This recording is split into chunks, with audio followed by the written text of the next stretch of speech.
এই ব্যাংক চেষ্টা করেছিল 2013 থেকে 2017 সালের মধ্যে 60 বারের বেশি টেন্ডার ডেকেছিল হলমার্কের বন্ধক রাখা সম্পত্তি বিক্রি করতে, কিনতে আসেনি কেউই। 60 বার। দ্য ডেইলি স্টার 2018 সালের 25শে ডিসেম্বর এটা ছেপেছিল। ব্যাংক এখনও 134 একর জমি দখলে রেখেছে, কিন্তু সেগুলো বিক্রি হচ্ছে না। আর সরকার 2013 সালের সোনালী ব্যাংকের 2000 কোটি টাকা ঢেলেছিল ব্যাংকে বাঁচানোর জন্য। 2014 সালের 710 কোটি টাকা, মানে শেষমেশ আপনার আমার ট্যাক্সের টাকা দিয়ে সেই হলমার্কের গর্তটা ভরাট করা হয়েছিল। এর মধ্যে যে মানুষটা জীবনের শেষ মুহূর্ত পর্যন্ত নিজেকে নির্দোষ দাবি করেছিলেন, সেই তানভীর মাহমুদের জীবনের শেষ অধ্যায়টাও খুব কষ্টে। 2025 সালের 29শে নভেম্বর রাতে প্রায় 10:30টায় ঢাকা মেডিকেল কলেজ হাসপাতালের 602 নম্বর ওয়ার্ডে তিনি মারা যান। তখন তার বয়সও ছিল 55 বছর। দ্য ডেইলি স্টারের 29শে নভেম্বরের রিপোর্টে এআইজি অফ প্রিজন মোহাম্মদ জান্নাতুল ফরহাদের বরাত দিয়ে এটা নিশ্চিত করেছিল। তানভীর বহু বছর ধরে ক্রনিক কিডনি ডিজিজ, উচ্চ রক্তচাপ, ডায়াবেটিস, প্রোস্টেট সমস্যা, ব্রঙ্কিয়াল অ্যাজমা এসব জটিল রোগে ভুগছিলেন। তার বিরুদ্ধে 11টা মামলা ছিল, তার মধ্যে মাত্র একটার রায় হয়েছিল।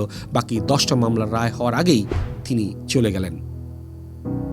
দেশের ব্যাংকিং ইতিহাসের সবচেয়ে বড় ঋণ কেলেঙ্কারির কেন্দ্রবিন্দু, তিনি 10টা মামলার বিচার দেখার আগেই চলে গেলেন। ব্রাঞ্চ ম্যানেজার আজিজুর রহমানও মৃত্যুবরণ করেছিলেন। হেড অফিসের কিছু কর্মকর্তা পালিয়ে গেছেন। বোর্ড অফ ডিরেক্টরসের কেউ কোনোদিন অভিযুক্ত হলেন না। আর যে রাজনৈতিক ছত্রছায়ায় এই স্ক্যামকে সম্ভব করা হয়েছিল, তারা কেউই বিচারের আওতায় আসেনি। দ্য ডেইলি স্টার 2025 সালের 1 ডিসেম্বর একটা সম্পাদকীয় ছাপায়। শিরোনাম ছিল a scammer dies but the rot in Bangladesh Bank lives on. সেখানে তারা লিখেছিলেন, তানভীর হয়তো চলে গেলেন, কিন্তু তার রেখে যাওয়া এই ঋণ অনিয়মের প্রভাব এখনও রয়ে গেছে।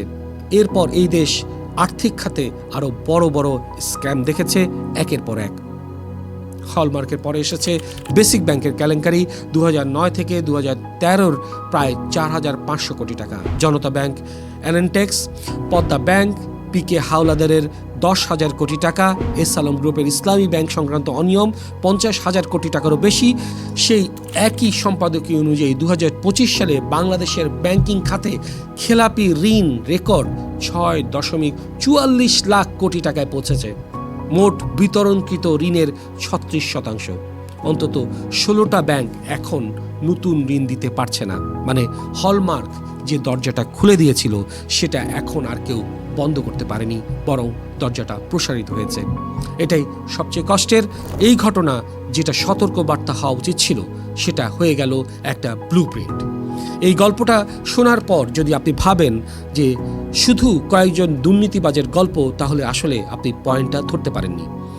এটা একটা সিস্টেমের গল্প, এমন একটা সিস্টেম যেখানে একটা শাখা 4 বছর লো রিস্ক রেটিং পায়, একদিনে 8 ঘন্টায় 804টা এলসি খোলা যায়, একজন ম্যানেজার তার ক্ষমতার 15 গুণ বেশি অনুমোদন করেন, একজন উপদেষ্টা বছরের পর বছর একটা শাখায় গিয়ে বসে থাকেন, পার্লামেন্টারি রিপোর্ট ড্রয়ারে আটকে থাকে, বোর্ড অফ ডিরেক্টরস কখনো অভিযুক্ত হয় না, আর 12 বছর ধরে শুধু একটা মামলার রায়ের জন্য অপেক্ষা করতে হয়।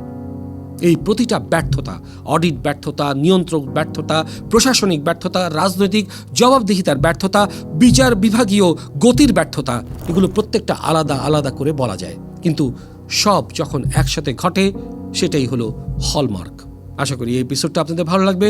যেখানে থাকবেন সুস্থ থাকবেন, আর keep making sense with Shahriar. ধন্যবাদ সবাইকে।